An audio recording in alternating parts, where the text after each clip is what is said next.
60 days 60 चॅलेंजचं आज आपलं पहिलं लेक्चर आहे आणि हे लेक्चर त्या सर्व विद्यार्थ्यांसाठी आहे जे विद्यार्थी MPSC, TCS, IBPS, even spoken English 5व्या वर्गापासून तर 12वी लेवलचे असतील, ग्रॅज्युएशन लेवलचे असतील किंवा भारतातली कुठलीही एक्झाम देत असतील त्या सर्व विद्यार्थ्यांसाठी आपण 60 डेज 60 लेक्चर्स चॅलेंज घेऊन आलेलो आहोत आणि या 60 डेज 60 लेक्चर्स मध्ये तुम्हाला ते सर्व काही शिकायला मिळेल जे जे तुमच्या इंग्लिश पेपर मध्ये येते।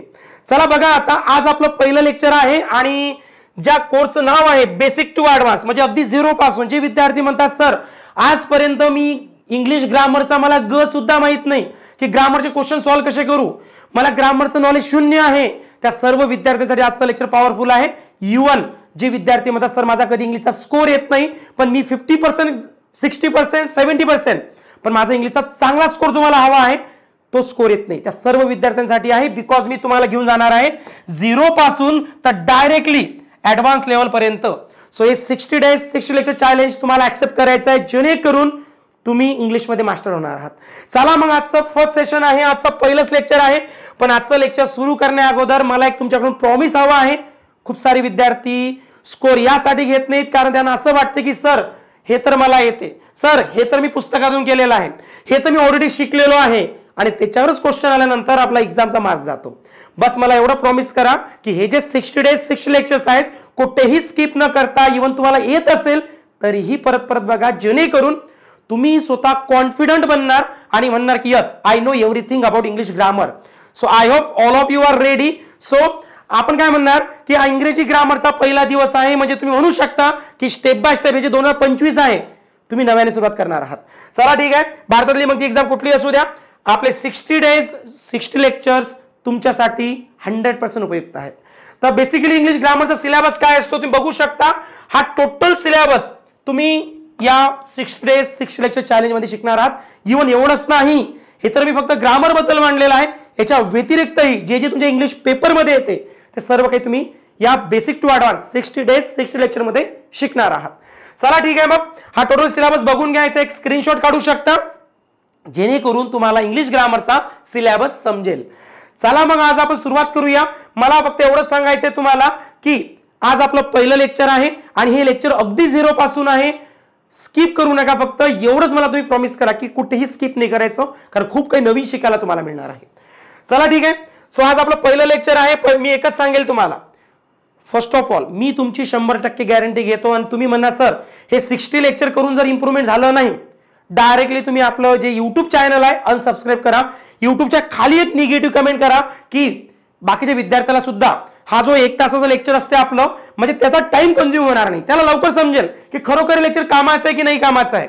जर खरोखर तुमचा फायदा झाला, खरोखर वाटतं तुम्हाला की यस सर मी हे लेक्चर केलं किंवा हे जे 60 लेक्चर्स जे आहेत हे मी प्रॉपर केले आणि माझं इम्प्रूव्हमेंट झाला, माझा स्कोर आला, तर चांगला कमेंट करायला सुद्धा विसरू नका।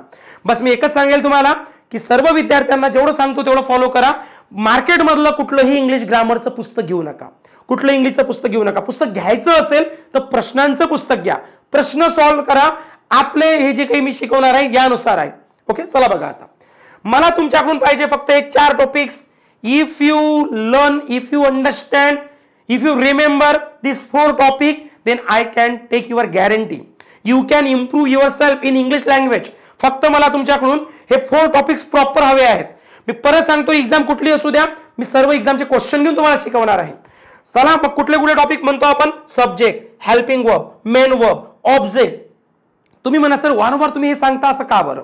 मी पुस्तकाच्या अपोजिट शिकवतो। पुस्तकामध्ये काही तुम्हाला आर्टिकल दिसेल पहिलं चॅप्टर, काही पुस्तकामध्ये तुम्हाला टेन्स दिसेल पहिलं चॅप्टर, काही पुस्तकामध्ये क्वेश्चन टॅग दिसेल, काही पुस्तकामध्ये पार्ट ऑफ स्पीच दिसेल, तर काही पुस्तकामध्ये याच्या व्यतिरिक्त तुम्हाला दिसेल ज्याची सुरुवात झालेली असते पहिल्या चॅप्टर पासून। पण मी तुम्हाला शिकवणार आहे टोटल यांच्या अपोजिट। असं का म्हणत आहे मी सांगतो, कारण जगामधलं कुठलंही वाक्य घ्या विदाऊट वर्ब येत नसते, म्हणून माझा जास्तीत जास्त फोकस कशावर आहे, वर्बवरती आहे। जर तुम्हाला वर्बच समजलं नाही आणि तुम्ही कितीही हाय लेवलचे इंग्लिश शिकले तर तुम्ही इंग्लिशमध्ये तरीही वीक असता, बिकॉज जगामधलं कुठलंही वाक्य घ्या त्याच्यामध्ये वर्ब कुठे ना कुठे दिसेल। तुम्ही म्हणा सर वर्ब आलाच नाही तर, हे जे मी लिहिलं इथं helping verb and main verb, verb आलाच नाही तर त्याला सेंटेन्स म्हणत नाहीत। ओके, सो समजून घ्या की मी ज्या पद्धतीने शिकवणार आहे माझा फक्त एकच रोल असेल, माझं फक्त एकच म्हणणं आहे तुम्हाला की एक्झाम हॉलमध्ये गेल्यानंतर तुम्हाला क्वेश्चन सॉल्व्ह करता येईल आणि तुम्हाला इंग्लिशमध्ये मास्टर बनवून ठेवणार. बस मला एवढं म्हणायचं आहे. चला ठीक आहे, आपल्या समोर 4 टॉपिक आहेत. 4 टॉपिक बघून घ्या, जेणेकरून आजपासून जे आपण 60 डेज 60 लेक्चर चॅलेंज ऍक्सेप्ट केलेलं आहे त्याची सुरुवात करणार आहे. बघा आता, so basically subject, helping verb, main verb and object, बस एवढं मला तुमच्याकडून हवं आहे. आता तुम्ही म्हणा सर एवढं शिकणार का आपण आजच्या लेक्चरमध्ये? नाही, खूप काही नवीन शिकणार आहेत. ओके, चला बघूया आपण आता की नेमकं हे काय असतात. स्टेप बाय स्टेप याला समजून घेऊया. मला तुमच्याकडून फक्त 4 टॉपिक आजच्या लेक्चर मधलं पाहिजे. नंतर तुम्ही कुठलंही इंग्लिश ग्रामरचं लेक्चर करा, 100% तुम्हाला समजेल. चला बघा आता काय म्हणू शकतो आपण याच्यामध्ये. जर बघितलं आता तर सब्जेक्ट, खूप साऱ्या विद्यार्थ्यांना प्रॉब्लेम येतो की सर हा सब्जेक्ट नेमका काय असतो. बघा, सब्जेक्ट म्हणजे काय माहिती आहे का, पुस्तकात दिलेलं नसते. सब्जेक्ट म्हणजे कर्ता, कर्ता म्हणजे सब्जेक्ट, असं काही पाठांतर करू नका, कारण कुठलीही एक्झाम तुम्हाला विचारणार नाही की सब्जेक्टला मराठीत काय म्हणतात. ओके, सो सब्जेक्ट मध्ये जरी करता होतो पण त्याची डेफिनेशन समजून घ्यायचं काम काय आहे. सब्जेक्टचं काम काय असते, हा जो सब्जेक्ट असतो याचं मुख्यतः काम काय असते, याची जात काय असते हे माहित असणं गरजेचं आहे, कारण ते एक्झाम मध्ये येते. सब्जेक्टची जी बेसिकली जात असते, तुम्ही म्हणा सर जाती शब्दांच्या noun, pronoun, adjective, verb, adverb, preposition, conjunction, interjection, एकूण शब्दांच्या 8 जाती असतात. हे सर्व शिकणार तुम्ही डिटेलमध्ये.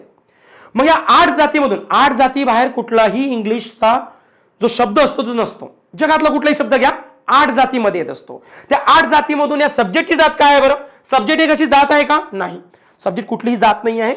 बट सब्जेक्ट जर आला तर त्याची जात आयदर नाउन किंवा प्रोनाउन. मग तुम्ही म्हणा सर आम्हाला हे काहीच माहित नाही. यस, तेच ते मी शिकवणार आहे तुम्हाला सर्वच्या सर्व 0 पासून. म्हणजे सब्जेक्टची जी जात असते ते आयदर नाउन ऑर प्रोनाउन या दोघांपैकीच एक असतो. सब्जेक्ट कधीही वर्ब नसतो, सब्जेक्ट कधीही ऍडजेक्टिव्ह नसतो, सब्जेक्ट कधीही ऍडवर्ब नसतो, सब्जेक्ट कधीही प्रेपोजिशन नसतो, किंवा सब्जेक्ट कधीही इतर पार्ट ऑफ स्पीच नसते. सब्जेक्ट जर असला तो समजून जायचं, वाक्याचा सब्जेक्ट असू द्या किंवा वाक्याचा ऑब्जेक्ट असू द्या, 100% नाउन किंवा प्रोनाउनच असते, याच्या व्यतिरिक्त नाही. हे तुम्हाला समजून घ्यायचं आहे. आणि मी प्रॅक्टिकल एक्झाम्पल देईल कसे तर तुम्हाला एक्झाम्पल सोबत समजून सांगेल. चला ठीक आहे, आम्हाला समजलं की सब्जेक्ट हा कोण असू शकतो, नाउन प्रोनाउन. पण हे नाउन प्रोनाउन काय आहे हेच तर समजत नाही आम्हाला, ते शिकणार आहे आपण. ओके, नाउन प्रोनाउन म्हणजे कोणाचंही नाव, ज्याला तुम्ही नाव देऊ शकता. तुम्ही याला नाव देऊ शकता, what is it, what is this, this is a pen, pen is a noun. मला याचं नाव नाही घ्यायचं, मला म्हणायचं हा, मग pronoun. My name is Ganesh, but मला गणेश म्हणायचं असेल तर Ganesh is a noun. Why? Because मी कोण आहे. जेव्हा तुम्ही कोण आहे काय आहे तुम्हाला जर समजून घ्यायचं आहे, काय आहे किंवा कोण आहे, जेव्हा तुम्ही असा प्रश्न विचारणार तुम्हाला ऑटोमॅटिकली काय मिळणार, नाउन किंवा प्रोनाउन मिळणार आहे. ओके, हा काय आहे, आता तुम्ही प्रश्न विचारणार काय आहे, मोबाईल आहे, तर mobile is a noun. Okay, कोण आहे, टीचर आहे, टीचर इज ऑल्सो नाउन. तर असं ओळखा. एवढं डीप मध्ये इथं जाऊ नका, डीप मध्ये तर आपण पहिल्या बेसिक लेक्चरला समजून घेऊया की नेमका सब्जेक्ट असतो काय, सब्जेक्ट एकूण किती असतात. सब्जेक्ट तर असंख्य असतात. सब्जेक्ट मध्ये 2 भाग असतात. एक म्हणजे काय सांगितलं मी तुम्हाला, एक म्हणजे नाउन सांगितला आणि सेकंड थिंग काय सांगितली, प्रोनाउन सांगितलं. म्हणजे आपण असं म्हणू शकतो की हा जो सब्जेक्ट असतो हा एकतर नाउन असतो एकतर प्रोनाउन असतो. पण हे जे नाउन असतात हे असंख्य असतात. नाउन असंख्य असतात बट प्रोनाउन असंख्य नाही आहेत ना, प्रोनाउन लिमिटेड आहेत. मी परत एकदा सांगतो, येणाऱ्या अपकमिंग जेवढ्या काही एक्झाम्स आहेत तुमच्या, तुम्हाला 0 लेवल पासून जाऊन इंग्लिशमध्ये टॉप करून ठेवणार आहे, एवढं नक्कीच मी तुम्हाला गॅरंटी देतो. आणि मी तुम्हाला हे वारंवार सांगतो, चॅलेंज देतो तुम्हाला मी, की तुम्ही मला सर 6 लेक्चर करून जर आमचं इम्प्रूव्हमेंट झाला नाही किंवा आमचा टाइम आम्ही देत आहे आणि आम्हाला वाटते सर माझा टाइम वेस्ट झाला, मी काय करू, काहीच करू नका. गायत्री इंग्लिश अकॅडमी तुम्हाला माहिती आहे, आपलं युट्यूब चॅनल जवळपास 2 लाखापर्यंत आपले सबस्क्रायबर आहेत, विद्यार्थी आहेत. डायरेक्ट ते जाऊन निगेटिव्ह कमेंट करायची, जेणेकरून तुम्हाला वाटतं की माझा टाइम वेस्ट झाला असं कधी होणार नाही. तुम्ही हा जो टाइम मला देत आहात, मी 100% तुमचा रिझल्ट आणून देण्याची गॅरंटी घेत आहे. बस एवढंच काम करायचं तुम्हाला की हे व्यवस्थित स्टेप बाय स्टेप ज्या पद्धतीने जात आहे आपण हे समजून घ्यायचं आहे. ओके, चला स्टेप बाय स्टेप चला. तुम्हाला इतर कुठलंही युट्यूब चॅनल, इतर कुठलंही पुस्तक किंवा इतर कुठलाही क्लास तुम्हाला घेण्याची गरज नाही, बिकॉज हे स्टेप बाय स्टेप लेक्चर समजून घ्या. सर समजलं आम्हाला. नाउन म्हणजे कोणाचंही नाव आणि प्रोनाउन म्हणजे हे तुमच्या समोर आहेत बघा, याला प्रोनाउन म्हणतात. प्रोनाउन म्हणजे नामाच्या ऐवजी वापरला जाणारा शब्द. जसं की my name is Ganesh, but instead of saying Ganesh I can say me, means I. म्हणजे माझं नाव गणेश आहे बट स्वतःला गणेश न म्हणता मी म्हणू शकतो. तुमचं नाव असेल XYZ पण तुमचं नाव न घेता मी तुम्हाला तू म्हणू शकतो, तुम्ही म्हणू शकतो, तो, ती, ते, हा. म्हणजे आपण कोणाचंही नाव न घेता त्या नावाच्या ऐवजी जो शब्द वापरतो त्यालाच तर आपण प्रोनाउन म्हणतो. क्लिअर आहे इथपर्यंत? चला समजलं आता आम्हाला की हा जो नाऊन असेल किंवा प्रोनाऊन असेल याला सब्जेक्ट म्हणतात आणि हे ते सब्जेक्ट असतात. तुम्ही एखाद्याचं नाव पण इथं घेऊ शकले असते. सेकंड थिंग आणखी सेकंड थिंग अशी आहे, यांचं काम काय, का बरं आपण शिकत आहे यांना, का शिकत आहे यांना. यांचे दोन काम आहेत. सब्जेक्ट म्हणजे कर्ता, कर्ता म्हणजे सब्जेक्ट, असं लक्षात ठेवायचं नाही. याची दोन कामं असू शकतात. दोन कामं म्हणजे कुठले कुठले. पहिलं काम काय यांचं, पहिलं काम असते ऍक्शन करणे. वाक्यात जी पण काही ऍक्शन होते ना, ऍक्शन करणारा काय म्हणणार आपण याला, वाक्यामध्ये जे काही ऍक्शन होते ते करणारा सब्जेक्ट असतो. पहिलं काम समजलं. म्हणजे मी तुम्हाला शिकवतो, शिकवणारा कोण आहे सांगा, मी आहे ना, मग मी सब्जेक्ट आहे. त्याने मला मारलं, कोणी मारलं मला, त्याने. मारणारा कोण होता, तो होता, म्हणजे तो सब्जेक्ट आहे. तुम्ही माझं लेक्चर बघितलं, कोणी बघितलं माझं लेक्चर, तुम्ही बघितलं. बघणारे कोण होते, तुम्ही होते, म्हणजे काहीतरी ऍक्शन करणारे तुम्ही होते.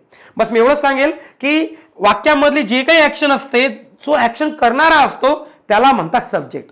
मग तो नाऊन पण असू शकतो, प्रोनाऊन पण असू शकतो. ओके, पुढे चला. आणखी दुसरी डेफिनेशन. आणखी सब्जेक्ट फक्त एवढाच असतो का ऍक्शन करणारा, नाही. प्रत्येक वेळेस सब्जेक्ट ऍक्शनच करेल असं नाही आहे. आपण ज्याच्या अबाउट बोलतो ना, तो सुद्धा सब्जेक्ट असतो. ज्याच्या अबाउट बोलले जाते, काय म्हणणार आपण, ज्याच्या अबाउट बोलले जाते, ज्याच्या विषयी आपण काय करतो, अबाउट बोलतो, ज्याच्या विषयी बोलतो, त्याला सुद्धा सब्जेक्ट म्हणतात. एक्झाम्पल सांगतो. मी शिक्षक आहे, मी काही ऍक्शन केली इथं, नाही केली. मी एक टीचर आहे, I am a teacher, means I didn't do any action in this sentence but even it is a subject, तरी सुद्धा तो सब्जेक्ट आहे. मला म्हणायचं आहे की मी टीचर आहे, यू आर माय स्टुडंट्स, माझे विद्यार्थी कोण आहेत, तुम्ही आहेत. तुम्ही काही ऍक्शन केली, nothing, but even you are a subject. Subject फक्त ऍक्शन करणारा नसतो, तर ज्याच्या विषयी आपण बोलतो तो सुद्धा सब्जेक्ट असतो. ओके, चालेल. राहुलने माझी वॉच चोरली, कोणी चोरली माझी वॉच, राहुलने. इथे ऍक्शन झाली, राहुल इज अ सब्जेक्ट. पण मला म्हणायचं आहे राहुल माझा मित्र आहे. आता राहुलने तर काही ऍक्शन केली नाही वाक्यामध्ये, but even Rahul is a subject. समजून घ्या की सब्जेक्ट म्हणजे फक्त ऍक्शन करणारा नसतो, हे पुस्तकात दिलेलं असते. आणि पुस्तकात तुम्ही इनकम्प्लीट शिकता की ऍक्शन करणारा सब्जेक्ट असतो, ऍक्शन करणारा कर्ता असतो. तसं नाही. तुम्हाला एवढं डिटेलमध्ये शिकवणार आहे की एक्झाम मध्ये येणारा क्वेश्चन तुम्ही म्हणणार की नाही आम्हाला फुलफिल केलेला आहे या सर्व रूलने, या 6 लेक्चर्सने. ओके, अगदी डिटेलमध्ये शिकणार आहात तुम्ही आणि तुम्हाला लाईव्ह मध्ये कधीही इश्यू इथं येणार नाही. चला बघा आता स्टेप बाय स्टेप पुढे जाऊया आपण आता. सो आम्हाला समजलं सर सब्जेक्टचं काम काय, सब्जेक्ट असतो कोण हेही समजलं, सब्जेक्टची कामं काय असतात तेही समजलं. आता बघा कुठल्याही गोष्टी शिकायच्या असतील, म्हणजे ते सब्जेक्ट असू द्या किंवा वर्ब असू द्या किंवा ऑब्जेक्ट असू द्या, 3 गोष्टी समजून घ्या तुम्ही. वाक्याचा सब्जेक्ट असू द्या, वर्ब असू द्या किंवा ऑब्जेक्ट असू द्या, त्याच्यामध्ये 2 गोष्टी असतात. त्या कुठल्या कुठल्या, एक तर एकवचन असेल, एक तर अनेक वचन असेल. सर्व विद्यार्थ्याला एकवचन अनेक वचन समजते. मी एकटा आहे म्हणजे मी एक वचन, पण माझ्यासोबत आणखी कोणी टीचर आले तर मी म्हणणार अनेक वचन. समजलं एवढं. मग एक वचन नेमकं काय असते, सिंग्युलर. याला मराठीमध्ये म्हटलं जाते एकवचन. मी तुम्हाला डिटेलमध्ये शिकवणार वाक्याचं Marathi to English, English to Marathi, अर्थ समजून घेणे, त्या ट्रिक्स अप्लाय करणे, आन्सर सेकंदात काढणे, सर्व काही शिकवणार आहे 60 डेज 60 लेक्चर चॅलेंज मध्ये. ओके, जे बेसिक टू ऍडव्हान्स नावाने सुरू केलेली आहे, सर्वात मोठी बॅच आपण 2025 ची. बघूया सिंग्युलर म्हणजेच काय म्हणतो की जे एक वचन असतात, एकटेच असतात. प्लुरल म्हणजेच काय बरं, जे अनेक असतात, अनेक वचन असतात. चला समजलं आता आम्हाला. हिचा मराठी मिनिंग काय होतो. आता तुम्हाला एक सांगतो, फक्त काही शब्द असे असतात ज्यांचा मराठी मिनिंग लक्षात ठेवू नका, प्रॉब्लेम होतो. ही वापरला जातो, एक बॉय असेल, एक कोणीही काय असेल, मेल, एक काय असेल मेल असेल. शीचा वापर एक फिमेल असेल. इटचा वापर no male, no male, no female, म्हणजे मेल पण नाही आणि फिमेल पण नाही, मेल पण नाही फिमेल पण नाही, पण एक पाहिजे, कोणी असू द्या, हे 2 सोडून मग तो कोणी असू द्या, नायदर मेल नॉर फिमेल.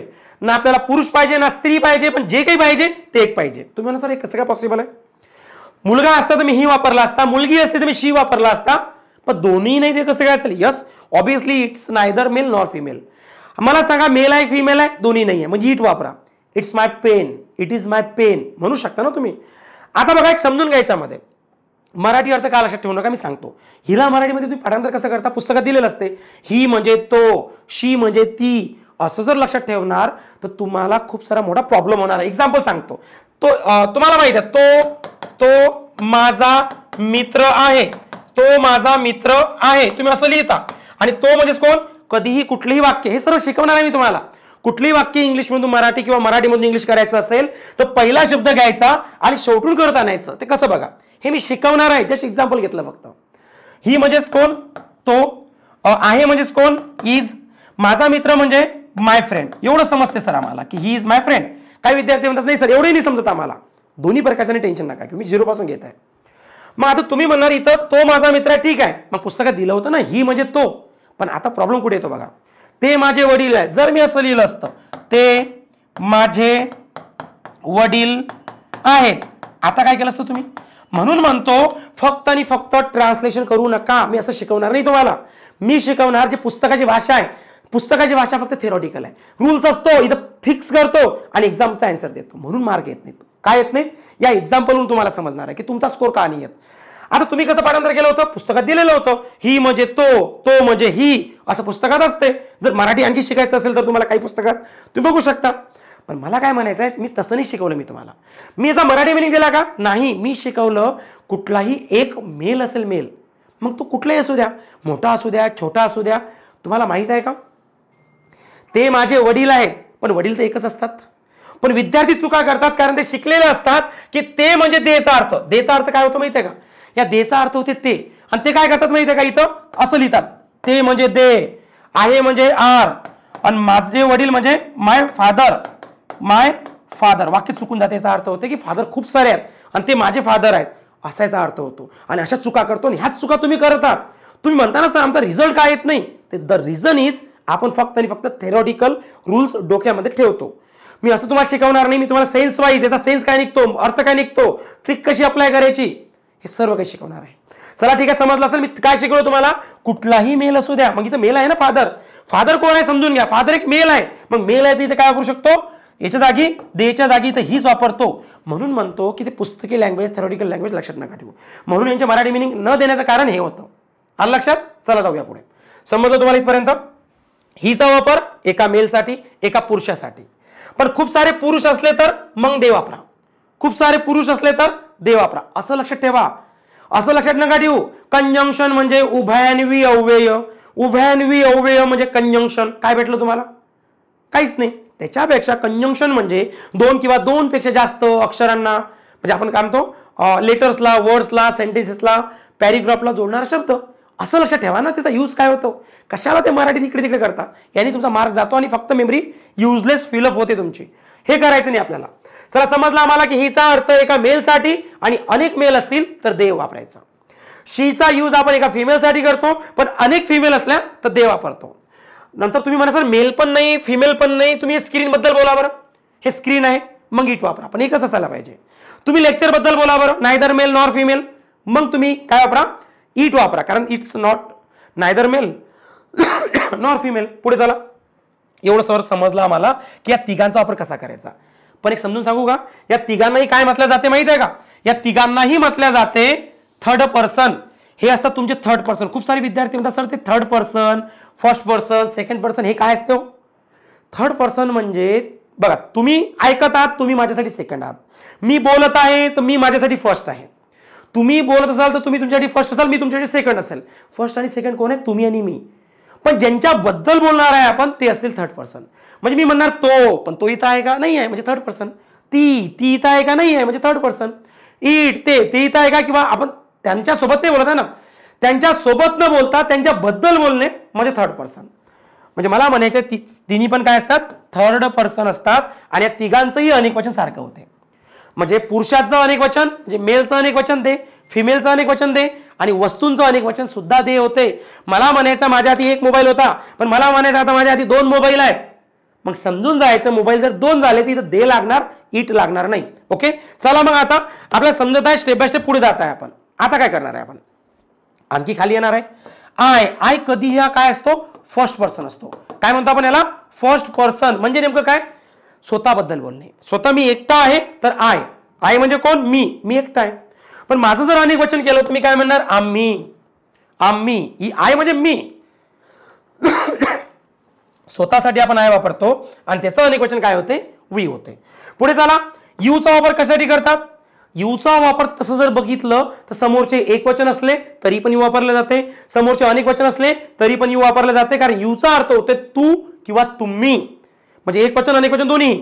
पण ग्रामर म्हणते हा जो यू असतो हा कधी सिंग्युलर नसतो, हा सिंग्युलर नसतोच. हे ग्रामर सांगते आपल्याला. फक्त एवढं समजून घ्या की हा जो यू मी इथं दाखवला हा सिंग्युलर असेल का? नाही. म्हणजे मराठी वापरताना किंवा इंग्लिशमध्ये बोलत असताना जरी वाटते की यस तुम्ही म्हणजे अनेक आहात, पण तू एकटा आहे तू, म्हणजे याचा अर्थ समोरचा एकटा असून सुद्धा आपण त्याला ऍज अ प्लुरल वापरत असतो. म्हणजे यूचं अनेक वचन काय होते? यूज. आणि यू कधीच एक वचन नसते, यू कधीच एक वचन नसते. संपलं. यानुसार बस एवढे 5 सब्जेक्ट 1 2 3 4 5 मी आजच्या लेक्चरमध्ये मी तुम्हाला काय शिकवणार?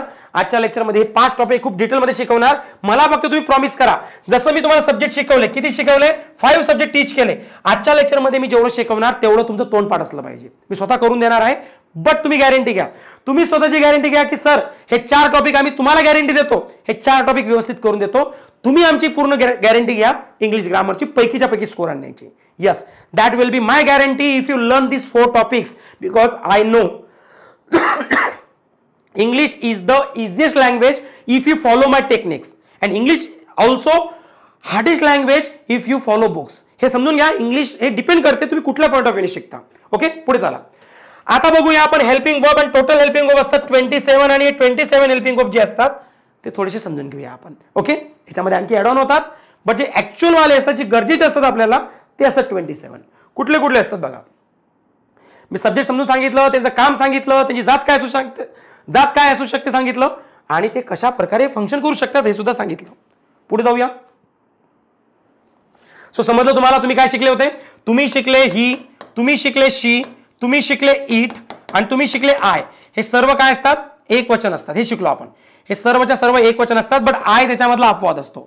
आय नेहमी अपवाद असतो. मी परत सांगतो एकदा, हे तिन्ही पण काय असतात हे लक्षात ठेवा. फक्त हे तिन्ही एक वचन असतात. काय असतात? एक वचन. यांचं अनेक वचन काय होते? यांचं अनेक वचन होते दे. या सर्वांचं अनेक वचन दे होते. हे शिकलो आपण. ओके, आपण रिव्हिजन पण करतो शिकत असताना, रिव्हिजन पण करायची आपल्याला. आणखी आपण काय शिकलो? आपण हे शिकलो की यू, हा जो यू असतो हा फक्त आणि फक्त अनेक वचनच असतो, एक वचन त्याचा होत नाही. हा, बोलताना जरी वापरतो की तू, म्हणजे वापरताना बोलताना जरी वापरतो, पण as a grammatical rule you हा काय असतो? अनेक वचनच असतो. जसं की हा कसा आहे? अनेक वचन. हा अनेक आहे, अनेक वचन, आणि हा सुद्धा काय आहे? अनेक वचन. मग एवढं क्लिअर झालं? तुम्ही असं समजलं. बट इथं आय जर लिहिला आणि इथं जर वी लिहिला तर वी कोण असतो माहिती आहे? सर समजला मला, वी तर अनेक वचन आहे. मग आयला आम्ही एक वचन म्हणू का? माय आन्सर इज नो. आयला एक वचन म्हणू नका. आय अपवाद आहे. आय कधी कधी काय असतो सांगतो. आय कधी कधी एक वचन असतो, आय कधी कधी अनेक वचन असतो, आय कधी कधी दोन्ही असतो, आणि आय कधी कधी दोन्ही नसतो. म्हणून आय अपवाद मध्ये जातो, दोन्ही नसतो. हे सर्व मी तुम्हाला शिकवणार आहे अगदी डिटेलमध्ये. दोन्ही नसतो, ह्या 4 गोष्टी आय बद्दल समजून घ्या. आय कधी कधी एक वचन असतो. आय वॉज देअर येस्टरडे, मी काल तिथं होतो. आयला वॉज लागला, वॉज सिंग्युलर आहे. बट आपण म्हणणार I have nothing to do, माझ्याकडे काहीच नाही करण्यासाठी. हॅव अनेक वचन आहे. आयला हॅव लागला, हॅव अनेक वचन आहे. म्हणजे आयला कधी अनेक वचन लागतो, आयला कधी एक वचन लागतो, आयला कधी दोन्ही पण लागतात. Example, I did nothing. Did एक वचन पण आहे, अनेक वचन पण आहे, दोन्ही पण आहे. आणि कधी कधी आयला काहीच लागत नाही. I am your teacher. Am हा ना सिंग्युलर आहे ना प्लुरल आहे. ओके, या पद्धतीनं. तुम्ही ना सर काही म्हणतील ना सर नाही समजलं, काही म्हणतील समजलं, टेन्शन नका घेऊ. मला फक्त तुमच्याकडून 5 सब्जेक्ट समजून घ्या जे मी शिकवले तुम्हाला. बाकी मी डिटेलमध्ये पुढे शिकवणार आहे. चला, पहिला टॉपिक तर क्लिअर केला आपण. आता करूया आपण दुसरा टॉपिक क्लिअर. तो कसा असतो बघा. हेल्पिंग वर्ब खूप महत्वाचा आहे. सर्वात महत्वाचा आहे मेन वर्ब. तुम्ही म्हणा सर आज 4 टॉपिक शिकवणार तुम्ही, या 4 टॉपिक मधला सर्वात महत्वाचा टॉपिक सांगा कुठला आहे? That will be main verb.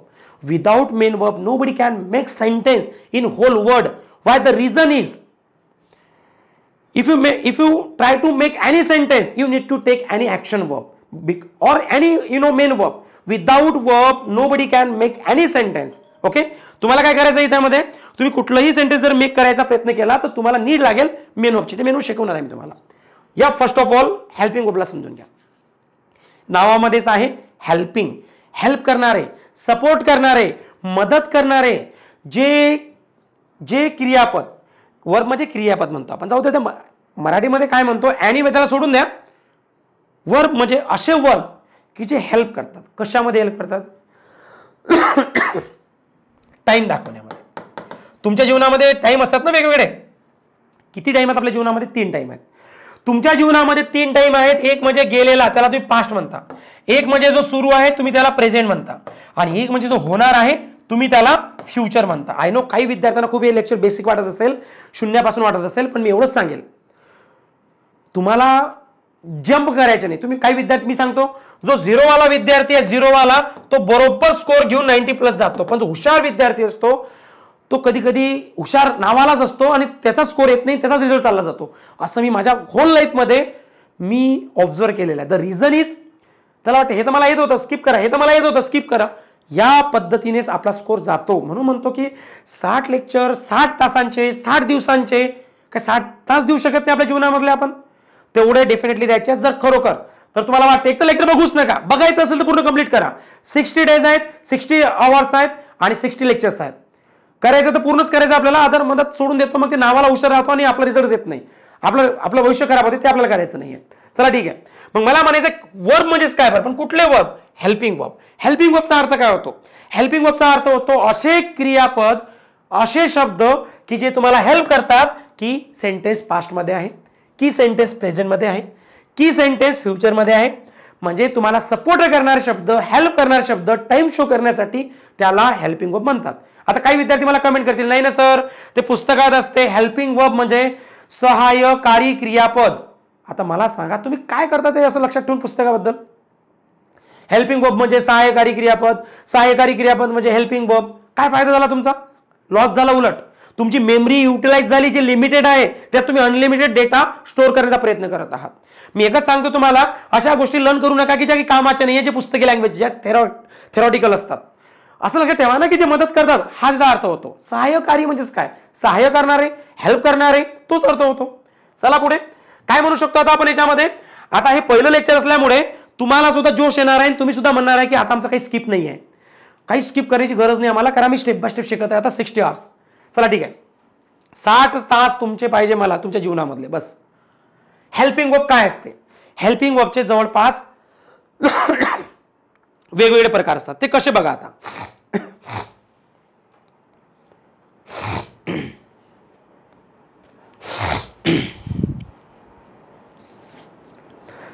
चला समजून घेऊया की हेल्पिंग वर्बचे कशा पद्धतीने टाइप पडतात, हे समजून घेऊया. हेल्पिंग वर्ब म्हणजेच काय? टू बी असेल. हेल्पिंग वर्ब म्हणजेच काय? टू हॅव असेल. आणि हेल्पिंग वर्ब म्हणजेच काय? टू डू असेल. आणि हेल्पिंग वर्ब म्हणजेच काय? मॉडल ऑक्झिलरी असेल. एवढे शब्द असतात हेल्पिंग वर्ब. सुरुवातीला तुम्हाला शब्द जास्त वाटू शकतात, बट मी एकच सांगतो तुम्हाला, मी आजचं लेक्चर करून मला फक्त तुमच्याकडून 40 वर्ड्स पाहिजे. हे टोटल शब्द किती होतील? 40 शब्द होतील.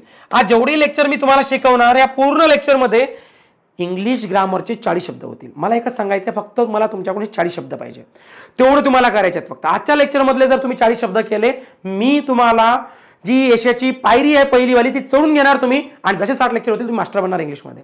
तेवढं मी तुम्हाला 100% प्रॉमिस करतो. चला ठीक आहे, तुम्ही मला प्रॉमिस केलेला आहे, आता असं अर्ज्युम करतो मी, असं कन्सिडर करतो की तुम्ही हे 40 शब्द लर्न करणार आहात. आतापर्यंत 5 शिकवले, ते समोरचे बघूया. चला काय शिकत आहे आपण? Helping verb. हेल्पिंग वर्ब म्हणजेच काय? जे शब्द मदत करतात. कशामध्ये मदत करतात? की आपला प्रेझेंट टेन्स आहे, पास्ट टेन्स आहे की फ्युचर टेन्स आहे, हे सांगण्यासाठी जे शब्द मदत करतात त्यांना प्रेझेंट टेन्स म्हणायचं, सॉरी, त्यांना हेल्पिंग वर्ब म्हणायचं. बघा, टू बी म्हणजेच काय बरं? टू बीचा अर्थ होतो, आणि टू बीच्या नंतर कधीही क्रियापदाचा चौथा फॉर्म येतो किंवा तिसरा फॉर्म येतो, याच्या व्यतिरिक्त क्रियापद येत नाही. हे जे तुम्हाला दिसतात ना, एम, इज, आर, वॉज, वर, शाल बी, विल बी, दिसत डोळ्यांनी. मग यांच्यानंतर कधीच V4 आणि V3 सोडून वेगळा V1 येणार नाही कधीच. एमिजारच्या नंतर V1 येणार नाही. या टू बीच्या नंतर तुम्हाला V2 येणार नाही. या टू बीच्या नंतर V5 येणार नाही. तर टू बीच्या नंतर एक तर V4 एक तर V3 येणार. आता काही विद्यार्थी म्हणतील सर आम्हाला नाही समजत ते V1 V2 V3 V4 V5, ते शिकणार आहे आपण याच्यानंतर. टू बीच्या म्हणजे हेल्पिंग वर्बच्या नंतर शिकणार आहे आपण. चला बघा, एमिजारचा मराठी मिनिंग काय होतो? आहे. ओके, काय तुमच्या वाक्यानुसार तुम्ही आहे, आहोत, आहेच काढू शकता, पण आहे अर्थ. वॉजवरचा अर्थ काय होतो? होता, होती, होते, जे काय असेल. शाल बी, विल बीचा मराठी मिनिंग काय होतो? असू, असणार, असेल, असेल, असा मिनिंग काढतो. आणि या सर्व क्रियापदानंतर, या सर्व हेल्पिंग वर्ब नंतर काय असते? V4 किंवा V3 असते. ते क्रियापद कसे ओळखायचे ते थोड्या वेळात सांगतो. हे केव्हा यूज होतात? काय आहे, कोण आहे, कसं आहे, कोठे आहे, जेव्हा तुम्ही बोलता तेव्हा या टू बीचा यूज होतो. तो यूज कसा होतो मी थोड्या वेळात सेंटेन्सेस घेतो, टेन्शन नका घेऊ. मी वाक्य सुद्धा घेणार आहे. ओके, चला पुढे जाऊया. नंतर बघा, आता आपण म्हणा टू बी समजलं आम्हाला, जसं की am is are present, was were past, shall be will B future. पुढे बघा, आता टू हॅव. टू हॅव केव्हा वापरले जाते? जेव्हा आपण म्हणतो कडे आहे, माझ्या जवळ आहे, ला आहे. तुम्ही म्हणा सर थोडंसं आम्हाला कन्फ्युजन आहे. मी दोन वाक्य तुमच्या समोर लिहितो. एक वाक्य आहे मी वडील आहे. बघा एक सेंटेन्स आहे मी वडील आहे, आणि दुसरं सेंटेन्स आहे मला वडील आहेत. मला वडील आहेत. किती फरक आहे सांगा बरं, किती फरक आहे. मग जर तुम्हाला टू बी आणि टू हॅव नाही समजलं तर खूप मोठा प्रॉब्लेम तुमच्या लाईफमध्ये होणार आहे. एक्झाम्पलच्या माध्यमातून सांगतो की कडे आहे, जवळ आहे, ला आहे, तेव्हा हे टू हॅव यूज होतात. ओके, पण मला म्हणायचं आहे कोण आहे, काय आहे, कसं आहे, कुठे आहे, किती आहे, असं जेव्हा बोलतो तेव्हा आपण टू बी यूज करतो. आता बघा वाक्य काय होतं, कोण आहे. याला प्रश्न काय विचारला आपण, कोण आहे असा प्रश्न विचारला तुम्ही. कोण आहे तर वडील आहे. मी कोण आहे, मी वडील आहे. 100% हा जो वाला आहे हा ॲमिजार वाला आहे. पुढे बघा, हा मला वडील आहेत. बघा ला आहेत, मग मला वडील आहेत म्हणजे ला आहेत, म्हणजे इथं टू हॅव लागणार. म्हणून वरच्या वाक्याचं मराठी काय होते, इंग्लिश काय होते, I am a father. I am a father. मग तुम्ही नोटीस केलं असेल इथं एम का लागला. हे सर्व शिकवणार मी तुम्हाला की वरच्या वाक्याचा अर्थ सुद्धा आहे, आणि म्हणजे ॲमिजारचा अर्थ सुद्धा आहे, हॅवॅजचा अर्थ सुद्धा आहे, पण याचा वापर कसा करायचा शिकवणार. अजून शिकवलं नाही तुम्हाला. ओके, मला वडील आहेत, आय हॅव अ फादर.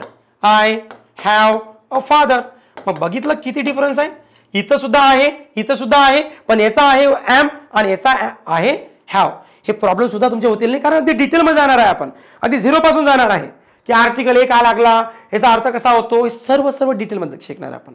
इथून फक्त आपण शब्द शिकत आहे. मला तुमच्याकडून जेवढं पाहिजे तेवढं तुम्ही मला करून द्या फक्त आजच्या लेक्चरमध्ये. आणि आजचं लेक्चर झाल्यानंतर कमेंट बॉक्समध्ये एक कमेंट लिहायला विसरू नका. सर डन लिहा, डन 40 वर्ड्स, शॉर्टकट लिहू शकता डन 40 वर्ड्स, किंवा I have learn all 40 words.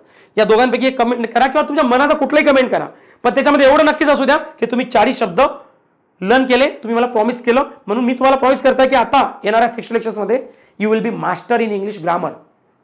चला पुढे जाऊया. समजलं सर आम्हाला. हॅवचा अर्थ सुद्धा आहे, हॅडचा अर्थ सुद्धा होता, शाला विल्याचा अर्थ सुद्धा असेल, आणि ह्यांचा अर्थ तोच आहे. मग आम्हाला कसं समजेल की हे वापरायचे की ते वापरायचे, हे सर्व शिकूया आपण. ओके, फक्त इथे मी काय करत आहे तुम्हाला दाखवत आहे की शब्द बघा, फक्त शब्द. टीचिंग करणार आहे आपण नंतर, पहिले शब्द बघून घ्या. जसं मी तुम्हाला सांगितलं होतं की टू बीच्या नंतर हे क्रियापद येऊ शकतात. मग टू हॅवच्या नंतर कुठले येऊ शकतात, टू हॅवच्या नंतर डायरेक्ट V3 येऊ शकते, किंवा बी नंतर V4 येऊ शकते. बस एवढंच. हे क्रियापद येऊ शकतात टू हॅवच्या नंतर. टू हॅवच्या नंतर जर बघितलं काय काय येऊ शकते तर एवढं काय येऊ शकते. ओके, चला ठीक आहे, पुढे जाऊया. आणि टू डूच्या नंतर फक्त आणि फक्त क्रियापदाचा पहिला फॉर्म येतो. आय नो जे झिरो वाले त्यांना असं वाटलं की सर लेक्चर तर खूप फास्ट झालं, आवाज समजलं नाही. ज्यांची इंग्लिश ऑलरेडी स्ट्रॉंग आहे ते म्हणते नाही सर हे तर सर्व आम्हाला माहित आहे, थोडं फास्ट चाला. मी एवढं सांगतो, नाही तर लेक्चर स्लो आहे, नाही तर लेक्चर फास्ट आहे. इथं फक्त एवढाच प्रश्न आहे की तुम्हाला मला 40 शब्द द्यायचे आहेत आणि ते 40 शब्द तुम्हाला करायचे आहेत एनी हाऊ. त्याच्यानंतर जे लेक्चर चालतील आपले, मग तिथं बघणार आपण फास्ट आहे की स्लो आहे. आजच्या लेक्चरमध्ये मी फक्त तुम्हाला 40 वर्ड्स देत आहे, ते सुद्धा त्याचा मिनिंग समजून, अर्थ समजून, ते समजून घ्या फक्त. To do. आता तुम्ही म्हणा सर याचा मराठी काय दिलं नाही, याचा मराठी मिनिंग होत नाही काहीच, नथिंग. काही विद्यार्थी म्हणतील सर डू डचा मराठी अर्थ करतो होतो, नेवर, तो वेगळा डू डज असतो. डीडचा मराठी अर्थ केलं होत नाही, आणि शालविलचा अर्थ असेल होत नाही. तुम्ही म्हणा सर आम्ही आतापर्यंत हे शिकलो नाही, मग तुम्ही चुकीचे शिकले. यांना मराठी अर्थ नाही. हा, ते डू वेगळे असतात. बघा आपण वाक्य लिहितो ना, how do you do, how do you do. मग मला म्हणायचं English is a duplicate language. Me already तुमच्या इंट्रोडक्शन लेक्चरमध्ये सांगितलं, जर तुम्हाला इंग्लिशमध्ये पैकीच्या पैकी स्कोर करायचा असेल तर 100% स्वतःला सांगावं लागेल की इंग्लिशमध्ये असे डुप्लिकेट वर्ड येतात, आणि हा दिसायला सारखाच असतो पण तो ऍक्च्युअल सारखा नसतो. बघा या डूचा अर्थ करणे होतो, या डूला मिनिंग नसतो. हेच तर मी तुम्हाला शिकवणार आहे पूर्ण बेसिक टू ॲडव्हान्स लेक्चरमध्ये. ओके, चला ठीक आहे, समजलं आता आम्हाला. हे मिनिंगलेस असतात, पण तरी सुद्धा त्याचा अर्थ यूज करावा लागतो आपल्याला. पुढे जाऊया. हे जे मॉडेल आहेत can, could, may, might, should, ought to, would, used to, must, need not, आता यांचा सुद्धा वापर कसा करायचा हे सुद्धा शिकायचं आपल्याला. पण ॲज ऑफ नाव मला फक्त तुमच्याकडून शब्द पाठांतर पाहिजे. कसे पाहिजे, बस मला जास्त काही नाही याच्यामध्ये पाहिजे. मला पाहिजे की तुमच्याकडे 5 सब्जेक्ट आहेत का तुमच्या डोक्यामध्ये 5 सब्जेक्ट 100% असायला पाहिजे. ओके, बिकॉज त्याच्याशिवाय आपण पुढे जाणार नाही. 5 सब्जेक्ट कसे असले पाहिजे? हा, ही एका मेलसाठी, दे अनेक मेलसाठी, शी एका फिमेलसाठी, दे अनेक फिमेलसाठी, it neither male nor female एकासाठी, आणि they neither male nor female अनेकांसाठी. त्याच्यानंतर आय माझ्या एकट्यासाठी, वी आमच्या अनेकांसाठी, यू तुमच्या एकट्यासाठी, यू तुमच्या अनेकांसाठी. झाले 5 शब्द. असे तुमचे झाले पाहिजे 5 शब्द. ओके, नंतर मी तुम्हाला टीच केलं हेल्पिंग वर्ब. हेल्पिंग वर्ब हे मी तुम्हाला टीच केलं. जसं मी तुम्हाला सांगितलं की सब्जेक्टचं काम काय असतं ते पण लक्षात ठेवा. सब्जेक्टचं काम असते ऍक्शन करणारा किंवा ज्याच्या अबाउट आपण टॉकिंग करतो, हे 2 काम असतात सब्जेक्टचे. पण आता हेल्पिंग वर्बचे काम काय आहेत? हेल्प करणे, तुम्हाला मदत करणे. आणि किती असतात बरं? हेल्पिंग वर्ब अराउंड 27 असतात. आणि हे 27 कसे असतात? To be, am is are, was were, shall be, will B.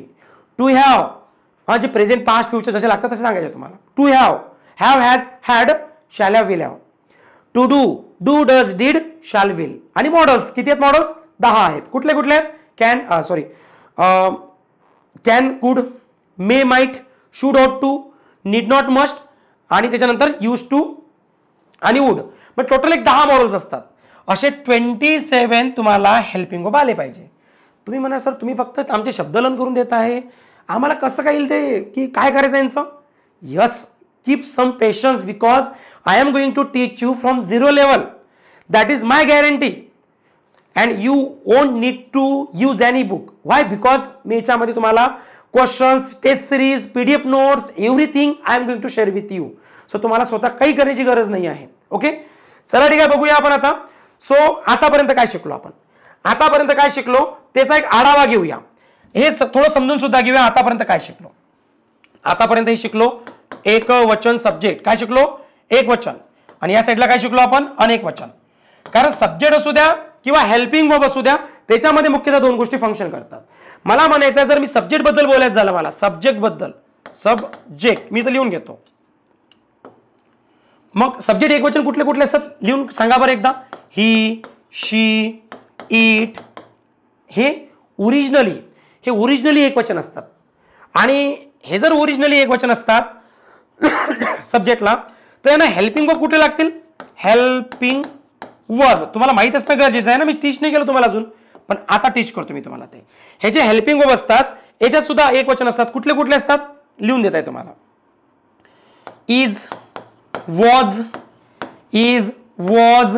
Does, is, was, does. त्याच्यानंतर हॅज. हे सर्व काय असतात? म्हणजे मला म्हणायचं हे सब्जेक्ट एक वचन असतात आणि हे हेल्पिंग वर्ब एक वचन असतात. म्हणून या सब्जेक्टला हे हेल्पिंग वर्ब लागत असतात, कारण ते एक वचन हेल्पिंग वर्ब. मग सेम अनेक वचन काय असते? अनेक वचन असते यू, हा नेहमी अनेक वचन असतो. अनेक वचन असतो वी, अनेक वचन असतो दे, अनेक वचन असतो आणखी कोण? याच्यापैकी कोणाचे नाव घ्या. अदरवाईज तुम्ही काय म्हणू शकता? यू, वी, दे हे नेहमी अनेक वचन असतात. मग हे काय झाले? अनेक वचन काय झाले? सब्जेक्ट. म्हणजे अनेक वचन सब्जेक्ट तुमच्या समोर आहे, तुम्ही बघू शकता. मग सब्जेक्ट जर अनेक वचन असतील तर ऑब्विसली हेल्पिंग वर्ब सुद्धा अनेक वचनच पाहिजे. हेल्पिंग वर्ब जे येणार आहेत ते सुद्धा कसे असले पाहिजे? मग अनेक वचन असले पाहिजे. आणि अनेक वचन हेल्पिंग वर्ब कुठले कुठले असतात?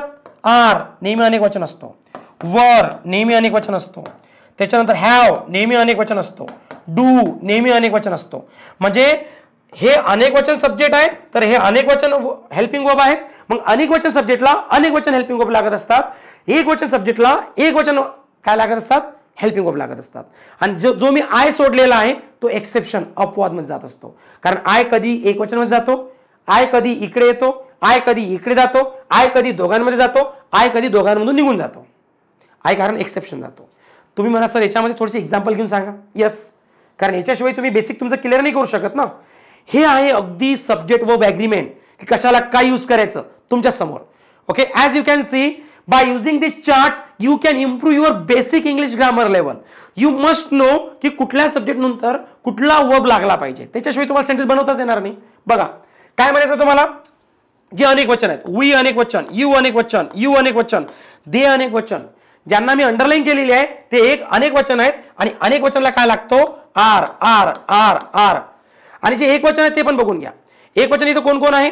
इथं ही एक वचन म्हणून इज, शी एक वचन म्हणून इज, इट एक वचन म्हणून इज, आणि पेन सुद्धा एक वचन आहे म्हणून इज. बट इथं पेन्स आहे पेन्स म्हणून इथं लागला आर.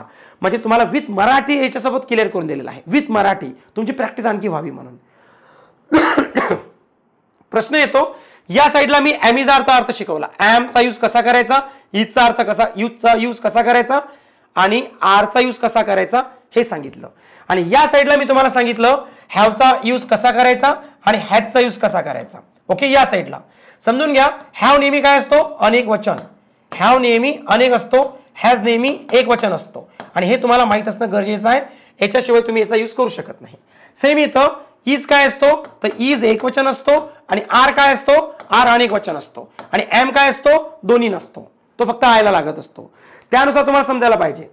ॲमिजारचा यूज केव्हा करतात, जेव्हा तुम्ही विचारता कोण आहे, कोण आहे, काय आहे, असं तुम्ही बोलता ना, कोण आहे, काय आहे, कुठे आहे, तेव्हा ॲमिजारचा वापर करत असतो. आणि जेव्हा तुम्ही असा बोलता, कडे, बघा तुम्ही काय बोलता, कडे, जवळ, कडे, जवळ किंवा ला आहे, तेव्हा तुम्ही हॅवॅचा यूज करता. दोन्हीही यांचा बघा, हॅवॅचा अर्थ पण आहे आणि ॲमिजारचा अर्थ पण आहे. पण कोणता आहे, केव्हा वापरायचा हे तेव्हा समजेल जेव्हा तुम्ही वाक्य बघणार. जसं म्हणणार मला आहे, आम्हाला आहे, आमच्याकडे आहे, आमच्या जवळ आहे, तेव्हा तुम्ही हॅवॅज वापरत असता. पण मी आहे, तो आहे, तेव्हा तुम्ही ॲमिजार वापरत असता. हा फरक आहे. सो जिथं जिथं तुम्हाला अनेक वचन दिसेल, अनेक वचन बघा, इथं आय अनेक वचनचं काम करतो. अनेक वचन आय एक्सेप्शन मध्ये जातो. हा झाला अपवाद तुमचा. जिथं कलर चेंज दिसले तो अपवाद आहे. बघा इथं पण आय अपवाद आहे. जिथं तुम्हाला दोन्ही कलर चेंज दिसले समजून जायचा अपवाद आहे. इथं आयला एम लागलेला आहे, इथं आयला हॅव लागलेला आहे. हॅव अनेक वचन असतो तरी पण आयनं लावला. वी अनेक वचन, हॅव अनेक वचन. यू अनेक वचन, हॅव अनेक वचन. यू अनेक वचन, हॅव अनेक वचन. दे अनेक वचन, हॅव अनेक वचन. म्हणजे हॅव लावतो आपण अनेक वचनसाठी, अनेकांसाठी. आणि इथं बघा, ही एक वचन, हॅज एक वचन. शी एक वचन, हॅज एक वचन. इट एक वचन, हॅज एक वचन. अ पेन एक वचन, हॅज एक वचन. पेन्स अनेक वचन, हॅव अनेक वचन. म्हणजे बघितलं असेल तुम्ही, अनेक वचनला पण ब्लॅक कलर देत आहे ऑलमोस्ट. म्हणजे क्लिअर होत आहे तुम्हाला की अशा पद्धतीने यांचा यूज करायचा, हे सुद्धा तुम्हाला क्लिअर होत आहे विथ एक्झाम्पल्स. आणखी बघा, जसं हे टू बी आहेत, हे टू हॅव आहेत, आणखी आहे त्याच्यामध्ये बघून घ्या. सेम तेच इथं म्हणणार मी वॉज आणि वर आहे. वॉज वर, वॉजचा अर्थ होते एक वचन आणि वरचा अर्थ होते अनेक वचन. बघू शकता तुम्ही, हा चार्ट आपल्याला अप्लाय करायचा आहे. आणि इथं कोण दिलेला आहे, हॅड. आणि हॅड काय असतो, हॅड एक वचन पण आहे आणि हॅड अनेक वचन पण आहे. म्हणजे हॅडला फरक पडत नाही. इथे हॅडला फरक पडतो का, नेवर. कारण आपण असं म्हणू शकतो फरक यासाठी पडत नाही बिकॉज तो एकटाच आहे. बघा, एक वचन असू द्या, अनेक वचन असू द्या, सर्वांना हॅड लागला. म्हणजे हॅड लावत असताना तुम्हाला कुठलाही इश्यू येणार नाही, कारण हॅड एकटा असतो. एक वचन असू द्या, अनेक वचन असू द्या, सर्व ठिकाणी लावू शकता तुम्ही जो हॅड आहे. पण इथं वॉज, जिथं एक वचन आहे बघा, अनेक वचन, अनेक वचन, अनेक वचन, अनेक वचन, अनेक वचन, अनेक वचन. पण ही एक वचन, एक वचन, या सर्व ठिकाणी तुम्हाला एक वचनसाठी एक वचन दिसेल, अनेक वचनसाठी अनेक वचन दिसेल. आणि आय इथं एक वचनचं काम करत आहे. मी फक्त एवढं सांगू इच्छितो की हे जे चार्ट दिलेले आहेत आणि तुम्हाला वाटतं की सर माझी इंग्लिश वीक आहे, त्या चार्टला फॉलो करा. आणि याच्यासोबत एक्झाम्पल कसे बनवायचे आजच्या लेक्चरमध्ये मी तुम्हाला एक्झाम्पल देणार. आणि हे लेक्चर झाल्याबरोबर एक सांगतो, सर्व विद्यार्थ्यांनी गायत्री अकॅडमी ऍप्लिकेशन डाउनलोड करून घ्या. कुठलं, गायत्री अकॅडमी हे ऍप डाउनलोड करून घ्या. किंवा ऍप्लिकेशन डाउनलोड करताना काही इश्यू येतो, काही, त्या नंबरला कॉल करा, 7999188809. डायरेक्टली त्या नंबरला कॉल करा. पण व्हॉट्सअप मेसेज करायचा असेल तर पहिल्या नंबरला करा. हा माझा पर्सनल नंबर आहे, पहिला नंबर. ओके, काही इश्यू येत असेल तुम्हाला तर पहिल्या नंबरला मला डायरेक्टली पर्सनली व्हॉट्सअप मेसेज करा किंवा 7999188809 व्हॉट्सअप मेसेज करा, कॉल करा, दोन्ही चालेल. पण मला काय म्हणायचं आहे, पहिली गोष्ट गायत्री अकॅडमी ऍप्लिकेशन डाउनलोड करा. Play store, app store, Windows सगळीकडे आहे. गायत्री अकॅडमी ऍप्लिकेशन डाउनलोड केल्यानंतर एक काम करायचं तुम्हाला, बेसिक टू ऍडव्हान्स. काय करायचं, ऍप्लिकेशन डाउनलोड केल्यानंतर लॉग इन करून घ्यायचं मोबाईल नंबर टाकून आणि पेड कोर्सवर क्लिक करायचं. पेड कोर्स आहे ना, कोर्सचं नाव पेड आहे, याच्यावर क्लिक करायचं. आणि BTA कोर्स पहिलाच दिसेल तुम्हाला, BTA basic to advance English course, याच्यावर क्लिक करून काय करायचं माहिती आहे का, कंटेंट मध्ये जायचं. कंटेंट, आणि कंटेंटवर गेल्यानंतर तुम्हाला काय मिळेल माहिती आहे का, हे PDF मिळेल तुम्हाला फ्री ऑफ कॉस्ट. सुरुवातीचे जे काही आहेत ते फ्री ऑफ कॉस्ट तुम्हाला कंटेंट मिळेल. त्याच्यामध्ये टेस्ट सिरीज मिळेल. म्हणजे मी जेवढे शिकवलेलं आहे कशाला काय लागते याची टेस्ट तुम्हाला मिळणार आहे गायत्री अकॅडमी ऍप्लिकेशनवरती. तर मी एकच सांगतो, विदाउट एनी डिले लेक्चर झाल्याबरोबर सर्व विद्यार्थ्यांनी गायत्री अकॅडमी ऍप्लिकेशन डाउनलोड करा आणि काय करा, पेड कोर्सवर क्लिक करून बेसिक टू ऍडव्हान्स कोर्सवर क्लिक करा आणि नंतर कंटेंटमध्ये जाऊन तुम्हाला तिथं फोल्डर चेक करा. तुम्हाला फोल्डरमध्ये काय दिसेल, पहिल्या ठिकाणी तुम्हाला दिसेल असं असं येणार, मग इथं व्हिडिओ, इथं त्याची PDF, इथं लगेच त्या व्हिडिओवर हे मी जेवढं काही शिकवलं हे तुम्हाला किती समजलं हे ते क्विज सॉल्व्ह करून तुम्हाला समजेल की आयला एम लागतो, आयला वॉज लागतो, म्हणजे याच लेवलची टेस्ट तुम्हाला 100% मिळणार आहे. मग तुम्ही म्हणाल की यस सर, आमची एवढा बेनिफिट होता, एवढा बेनिफिट आमचा कुठेच झाला नाही, हे 100% तुम्ही म्हणणार आहात. सो विदाउट एनी डिले 2025 मध्ये मी चॅलेंज देतो त्या सर्व क्लासेसवाल्यांना किंवा युट्यूबला जेवढे सेशन्स आहेत, तुम्ही याच्यापेक्षा पॉवरफुल सेशन्स आणि प्रॅक्टिस तुमची कुठे अदर ठिकाणी होणार नाही. चला ठीक आहे, आय होप आता रिटर्न येऊ आपल्या मुद्द्यावरती, कुठे काय वापरायचं हे सुद्धा आपण समजून घेतलं. आता काय म्हणू शकतो आपण इथं आणखी बघा, तुम्ही म्हणा सर तुम्ही एवढं मोठं दिलेलं आहे, पण याची प्रॅक्टिस कशी करू हे सांगा ना. मेन काय असते, प्रॅक्टिस असते आणि ती प्रॅक्टिस मी तुमची टेस्टच्या माध्यमातून, क्विजच्या माध्यमातून घेणार आहे. एका एका लेक्चरवरती तुम्हाला 50-50, 100-100 टेस्ट, 100-100 क्वेश्चन देत आहे.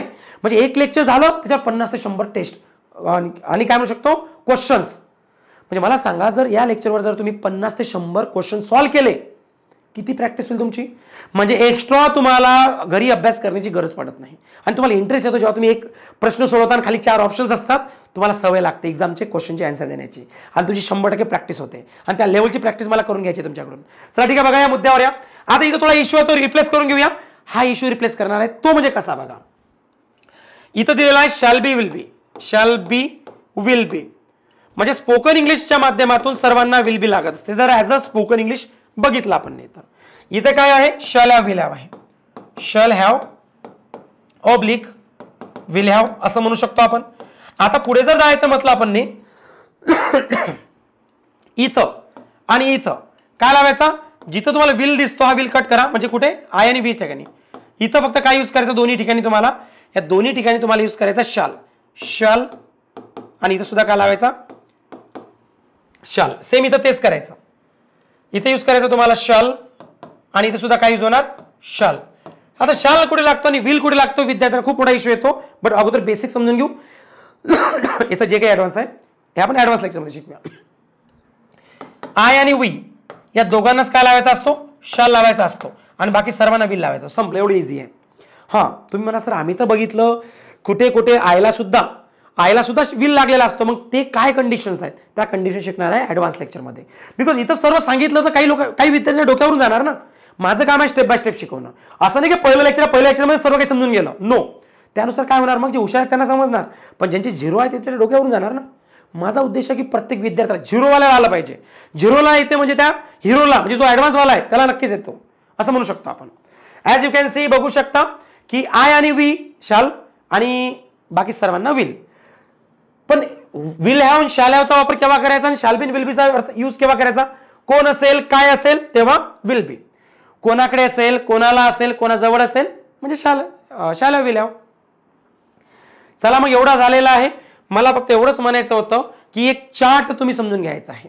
तो चार्ट समजला म्हणजे तुम्हाला काही सर्व काही समजलं. मी आता तुम्हाला फटाफट चार्ट देत आहे, सर्व विद्यार्थ्यांनी एकदा बघून घ्या. मी चार्ट देता directly, he, she, it, okay. याला तुम्ही एक वचन म्हटलं होतं, ओके क्लिअर असेल. नंतर बघा वी, यू, दे हे अनेक वचन असतात. याला काय नाव दिलं आपण अनेक वचन, म्हणजे याला आपण अनेक वचन नाव दिलं आणि याला आपण एक वचन नाव दिलं. याच्यानंतर काय लागतं आपल्याला 100% माहित आहे, ते सर्वांनी डायरेक्टली हे आलं पाहिजे तुम्हाला. हे जर नाही आलं तर मग प्रॉब्लेम आहे. आणि हे येण्यासाठी क्विज सॉल्व्ह करा, गायत्री अकॅडमी ऍप्लिकेशन सॉल्व्ह करून 50 ते 100 क्वेश्चन सॉल्व्ह करा तिथं. बघा इज एक वचन आहे, वॉज एक वचन आहे, हॅज एक वचन आहे, डज एक वचन आहे. म्हणजे तुम्ही he is, he was, he has, he does म्हणू शकता. इथं बघा, इथं काय म्हणणार आपण, we are, we were, we have, we do असं म्हणावं लागेल आपल्याला. आणि काही गोष्टी असतात की जे दोन्ही असतात, काही गोष्टी असतात की जे दोघांनाही लागतात. ते काय असतात बरं, जे दोघांनाही लागतात, हॅड दोघांनाही लागतो, डीड दोघांनाही लागतो. म्हणजे हे असे हेल्पिंग वर्ब आहेत की हे दोघांनाही लागतात. इथपर्यंत समजलं कोणाला काय लावायचं. याचा अर्थ होतो की हॅड आणि डीड सर्वांना लागतो, मग एकवचन असू द्या अनेक वचन असू द्या. आयला काय काय लागतो बघा एकदा.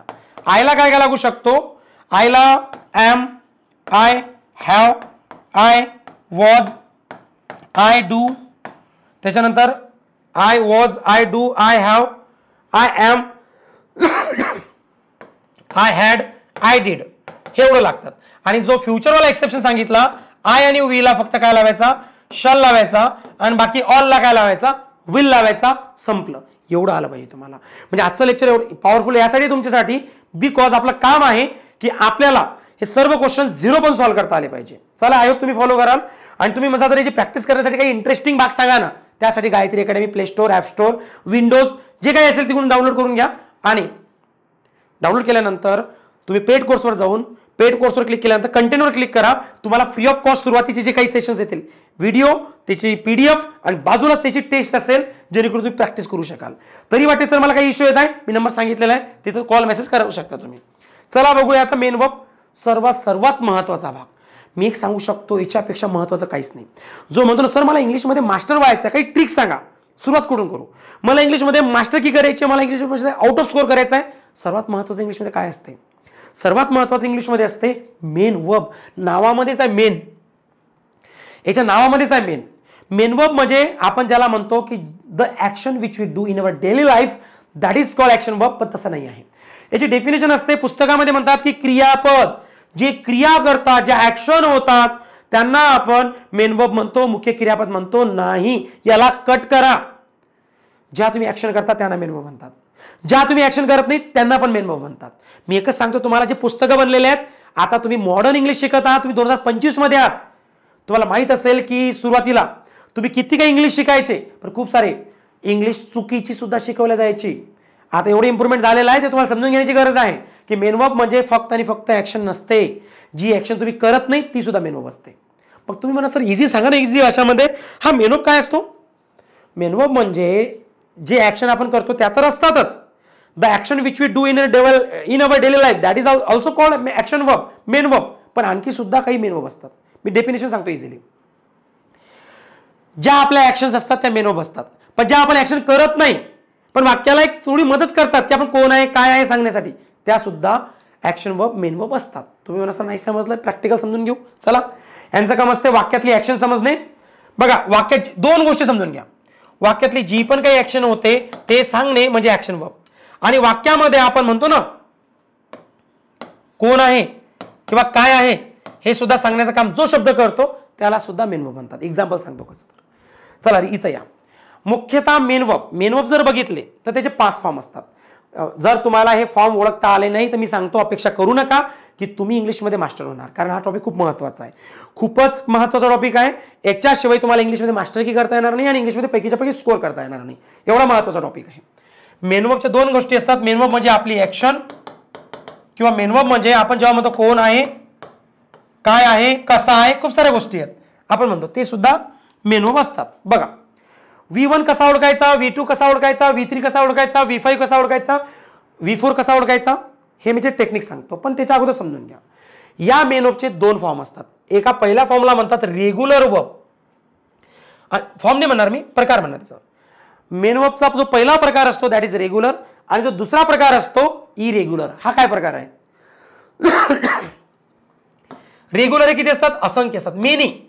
Many means uncountable, you can't count. एवढे हे ॲक्शन वर्ब आहेत, तुम्ही मोजू शकत नाही. जसं तुम्ही 1 2 3 4 मोजू शकता, कधी नाही मोजू शकत. मग तेवढे आहे ॲक्शन वर्ब आहेत, रेग्युलर वर्ब आहेत. इरेग्युलर म्हणजेच काय बरं? इरेग्युलर मीन्स अराउंड 300 असतील, अराउंड 300च्या आसपास आहेत. ज्याला आपण काय म्हटलेलं आहे? ज्याला आपण म्हटलेलं आहे irregular verb. So regular and irregular दोन्ही पद्धतीने समजून घेऊ आपण की हे कुठल्या फॉर्ममध्ये यूज होतात. रेग्युलर कसं आयडेंटिफाय करायचं अँड इरेग्युलर कसं आयडेंटिफाय करायचं. रेग्युलर म्हणजे ज्याच्या दुसऱ्या फॉर्म मध्ये आणि तिसऱ्या फॉर्म मध्ये एडी लागतो त्याला रेग्युलर म्हणायचं. आणि किती असतात? असंख्य असतात. ओके.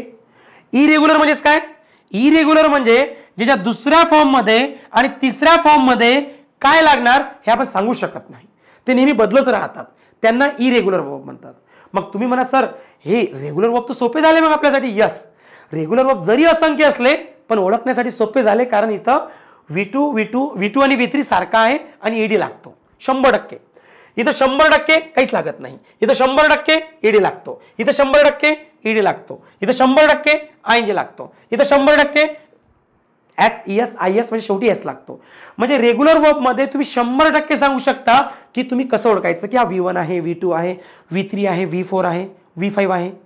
म्हणजे जरी हे असंख्य असले तरी सुद्धा तुम्ही आयडेंटिफाय तर करू शकता कुठला फॉर्म आहे. तुम्हाला रेग्युलर वर्ब मध्ये प्रॉब्लेम नाही येणार. तुम्हाला प्रॉब्लेम कुठे येऊ शकतो? इरेग्युलर.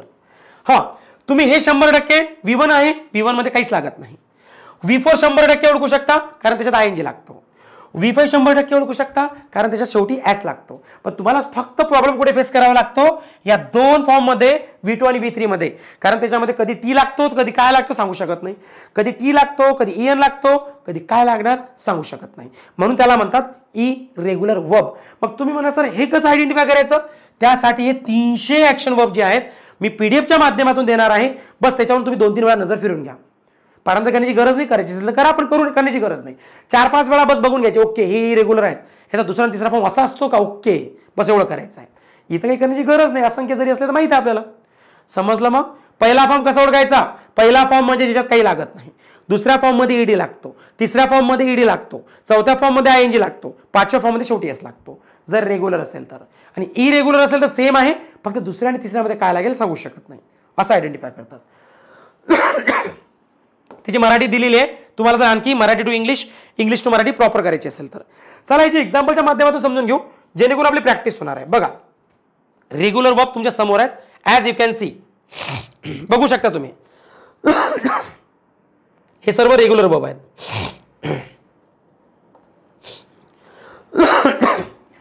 पहिल्या फॉर्म मध्ये ज्याच्या एंडिंगला काहीच लागलेलं नाही. ऍक्शन आहेत आपल्या. विचारा बघा, ऍक्शन वर्ब कसं ओळखायचं? काहीतरी करणे. ऍक्शन वर्ब ओळखायचा मराठीमध्ये करणे, बनणे किंवा होणे. जेव्हा तुम्ही असं म्हणता त्याला आपण म्हणतात आपले ऍक्शन वर्ब, मेन वर्ब जे काही म्हणता तुम्ही. बघा, खेळणे म्हणजे आता खेळणे नाही असणार. बघा तुम्ही माहिती आहे तुम्हाला, प्ले खेळतो, वाचवतो, बंद करतो, उघडतो, प्राप्त करतो, आवडते, विचारतो, भरते, कनेक्ट करतो म्हणजे जोडतो, दाखल होतो किंवा जॉईन करतो. या सर्वांचा विथ मराठी मिनिंग मी तुम्हाला पीडीएफ प्रोव्हाइड करणार आहे, जेणेकरून तुम्ही इंग्लिशमध्ये मास्टर होणार आहात. या सर्व शब्दाला मराठीत काय म्हणतात हे सुद्धा सांगणार आहे. बट याच्या मराठीमध्ये शेवटी तो, ते, तात लावायचा. तो, ते, तात म्हणजे खेळतो. याचा अर्थ काय? खेळलो म्हणजे ल लागत असते शेवटी. खेळलेलो डबल ल लागत असते. खेळत त लागत असते. आणि इथं काय म्हणणार आपण? इथं म्हणणार आपण खेळतो, खेळते, खेळतात. म्हणून तुम्ही एकच काम करा, फक्त तुम्ही हा चार्ट लक्षात ठेवा म्हणजे तुम्हाला सोपी जाणार. खेळतो, खेळलो, खेळलेलो, खेळत, खेळतो. वाचवतो, वाचवले, वाचवलेले, वाचवत, वाचवतो. असं करता आलं पाहिजे तुम्हाला. शिकवतो, शिकवले, शिकवलेले, शिकवत, शिकवतो. म्हणजे मराठी सुद्धा करा सोबत, म्हणजे तुम्ही English to Marathi, Marathi to English खूप स्ट्रॉंग होईल तुमची. ओके, चालेल? क्लिअर आहे इथपर्यंत? म्हणजे आपण आपल्याला समजलं की आपण काय म्हणू शकतो? बंद करतो, बंद केले, बंद केलेले, बंद करत, बंद करतो. म्हणजे कुठल्याच मराठी तुम्हाला या पद्धतीने करता आलं पाहिजे. परत बघा, भरतो, भरले, भरलेले, भरत, भरतो. हे आपल्याला आलं पाहिजे, या पद्धतीने आलं पाहिजे. तुम्ही म्हणा सर याचं मराठी तुम्ही दिलं नाही. डोंट वरी, माझ्याकडे डिटेलमध्ये एक पीडीएफ रेडी आहे जी मी तुम्हाला ॲपला प्रोव्हाइड करणार आहे, जेणेकरून काय होणार, या सर्वांचे मराठी मिनिंग विथ फॉर्म्स तुम्हाला मिळणार आहेत. ओके,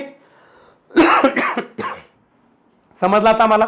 दुसऱ्या फॉर्म मध्ये ईडी, तिसऱ्या फॉर्म मध्ये ईडी, चौथ्या फॉर्म मध्ये आयएनजी, पाचव्या फॉर्म मध्ये शेवटी एस आणि पहिल्या फॉर्म मध्ये काही लागत नसते. प्रश्न येतो की सर दोन्ही सारख्यात ओळखायचे कसे? हे सर्व शिकवणार आहे. English is a duplicate language. Duplicate दिसतंच तुम्हाला, बट आयडेंटिफाय कसं करायचं हेच माझं काम आहे. तुम्हाला स्टेप बाय स्टेप पुढे नेऊन जायचं. ओके, चला पुढे जाऊया. आता काय म्हणणार आपण? इरेग्युलर म्हणजे काय बरं? इरेग्युलर 100% तेच, 100% तेच, 100% तेच. प्रॉब्लेम कुठे येत आहे आपल्याला? दुसऱ्या आणि तिसऱ्या फॉर्म मध्ये फक्त प्रॉब्लेम येतो. बघा, घेतो, घेतले, घेतलेले, घेत, घेतो, देतो, दिले, दिलेले, देत, देतो. कमी होते किंवा आटते, आटले, आटलेले, सॉरी शेक आहे का? हलवतो, हलवले, हलवलेले, हलवत, हलवतो. त्याच्यानंतर बोलतो, बोललो, बोललेलो, बोलत, बोलतो. विथ मराठी मिनिंग तुम्हाला सर्व मिळणार आहे, बट असं आलं पाहिजे तुम्हाला करता. शेवटचा घ्या, वाजवतो, वाजवले, वाजवलेले, वाजवत आणि वाजवतो. इथे सुद्धा रेड कलर मध्ये आपल्याला काय करायचं आहे, जिथं काही लागलेलं तिथं बघा, जिथं काही लागत नाही. म्हणजे दुसरा आणि तिसरा फॉर्म महत्वाचा आहे. रिंग रँग रंग, सिंग सॅंग संग, सी सॉ सीन. म्हणजे हे जे इरेग्युलर वर्ब आहेत ना, हे अराउंड 300 असतात. आणि हे सर्वच्या सर्व मी तुम्हाला हे सुद्धा प्रोव्हाइड करणार आहे, जेणेकरून तुम्हाला इश्यू राहणार नाही कुठलाही. ओके, चला जाऊया पुढे. आता इथपर्यंत 100% समजलं आम्हाला की हे जे ऍक्शन वर्ब आहेत याच्याशिवाय आपण काय करू शकत नाही, या ऍक्शन वर्ब शिवाय आपण पुढे जाऊ शकत नाही. म्हणजे तुम्हाला समजलं. आता आपण हेल्पिंग वर्ब पण शिकलो आणि मेन वर्ब पण शिकलो. पण एकदा समजून घ्या, डुप्लिकेट वर्ड मी सांगितलं तुम्हाला, डुप्लिकेट वर्ड्स याच्यावर तुमचं मेन लेक्चर होणार आहे. डुप्लिकेट वर्ड्सवर ते सेकंड लेक्चर. उद्याचं लेक्चर मिस करू नका, कारण उद्याचं लेक्चर खूप इम्पॉर्टंट आहे. त्याच्यामध्ये मी हे शिकवणार आहे तुम्हाला. उद्याच्या लेक्चरमध्ये काय शिकवणार, हा सुद्धा सेम आहे, हा सुद्धा सेम आहे, पण ओळखायचं कसं. त्याच्यानंतर आपण म्हणणार हे बघा, हे डू डज डीड आणि हे डू डज डीड सारखे आहेत, पण ओळखायचं कसं. इथं बघा, हे अमेजार आणि हे अमेजार सारखे आहेत, पण ओळखायचं कसं. इथं बघा, हे हॅव्हॅज आणि हे हॅव्हॅज दिसायला तर सारखे आहेत, बट आयडेंटिफाय कसं करायचं हे तुमचं नेक्स्ट लेक्चर होणार आहे. ते ऍडव्हान्स असेल याच्यापेक्षा. हे बेसिक लेक्चर आहे, याचा ऍडव्हान्स उद्याचं लेक्चर. मग परवाचं लेक्चर आणखी बेसिक. म्हणजे अगोदर बेसिक पण आहेत, पण बेसिकमध्ये 2 प्रकार आहेत, एक बेसिक एक ऍडव्हान्स, या पद्धतीनं. चला बघा, आता मला एकच सांगायचं आहे की डू, हा डू आणि हा डू खूप फरक आहे. Helping verb versus main verb दिसायला सारखे आहेत, पण ते फंक्शन कसे करतात हे बघा. डूचा पहिला form do, did, done, doing, does. तुम्हाला माहित आहे 100% शेवटी काय लागते, एस लागतो. 100% शेवटी काय लागते, 100% काही असू द्या, आयएनजी लागतो. हा, इथं 100% काय लागतो, काहीच लागत नाही. प्रॉब्लेम येतो फक्त आपल्या दुसऱ्या फॉर्म मध्ये आणि तिसऱ्या फॉर्म मध्ये. इथं प्रॉब्लेम येतो फक्त. परत बघा, पहिल्या फॉर्म मध्ये काही लागत नसते, पण चौथ्या फॉर्म मध्ये काय लागतो, आयएनजी. 5व्या फॉर्म मध्ये काय लागतो, एस. 100% लागणार. परत बघा, पहिल्या फॉर्म मध्ये काही लागत नसते 100%, पण चौथ्या फॉर्म मध्ये 100% आयएनजी आणि 5व्या फॉर्म मध्ये 100% शेवटी एस. हे दिसायला जरी सारखे सारखे असतात, पण हे दिसायला सारखे नाहीत. याच्यावर तुम्हाला डिटेल लेक्चर उद्याला होणार आहे. उद्या कोणीही ऍब्सेंट राहू नका. द रिझन इज, उद्या संध्याकाळी 9 वाजता आपण भेटणार आहोत आणि तिथे डुप्लिकेट वर्ड जे येतात याचा यूज कसा करायचा शिकणार आहोत, आणि ते सुद्धा बेसिक पासून अगदी शून्यापासून. तो त्यासाठी तुम्हाला काय करायचं आहे, उद्याचं लेक्चर प्रॉपर करायचं आहे. चालेल, ठीक आहे. लक्षात आलं असेल तुमच्या, हे ऍक्शन वर्ब डिटेलमध्ये आहेत. यांचा यूज, यांचा मराठी मिनिंग हे सर्व तुम्ही शिकणार पण आहात. आता एक शेवटचा टॉपिक घेऊया, ज्याचं नाव ऑब्जेक्ट आहे. नंतर हे जे आजचं सेशन आहे याची आणखी प्रॅक्टिस कशी करायची, कुठून करायची हे सुद्धा मी तुम्हाला सांगणार आहे. चला, सुरुवातीला शिकलो आपण सब्जेक्ट. काय काय शिकलो आतापर्यंत एकदा ओव्हरलुक घ्या. आपण सब्जेक्ट शिकलो. किती यायला पाहिजे होते आपल्याला सब्जेक्ट, 5, आणि ते आपल्याला येतात. पण त्याच्यामध्ये एकवचन कुठला, अनेक वचन कुठला हे आलं पाहिजे. नंतर काय शिकलो आपण, नंतर शिकलो आपण हेल्पिंग वर्ब. हेल्पिंग वर्ब शिकलो आपण. किती शिकलो, अराउंड 27 शिकलो. इन द सेन्स कुठले एकवचन असतात, कुठले अनेक वचन असतात हे बघितलं आपण. त्याच्यानंतर काय बघितलं आपण बघितलं मेन वर्ब. मेन वर्बने बघितले, मेन वर्बचे फॉर्म बघितले. किती बघितले बरं मेन वर्बचे फॉर्म, 5 बघितले. म्हणजे आतापर्यंत आपण जवळपास 37 वर्ड बघितले. किती, 37 शब्द. आता मी तुम्हाला आणखी 3 शब्द शिकवतो, जेणेकरून आपले 40 शब्द होतील आणि 40 शब्द तुम्हाला प्रॉपर आले पाहिजे. चला बघा आता, की आता आपला जो शेवटचा भाग आहे दॅट इज ऑब्जेक्ट. ऑब्जेक्ट म्हणजे काय बरं, खूप मोठा प्रश्न आहे. कमेंट बॉक्समध्ये मांडा जर तुम्हाला ऑब्जेक्ट म्हणजे माहित असेल तर. काय मिनिंग होतो बरं ऑब्जेक्टचा. आता मी तुम्हाला एक वाक्य देतो, बस त्याच्यामधला ऑब्जेक्ट ओळखा.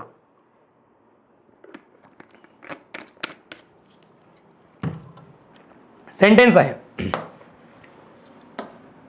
I swim in the river. I swim in the river. वाक्यातला मला ऑब्जेक्ट सांगा. What is the object in this sentence.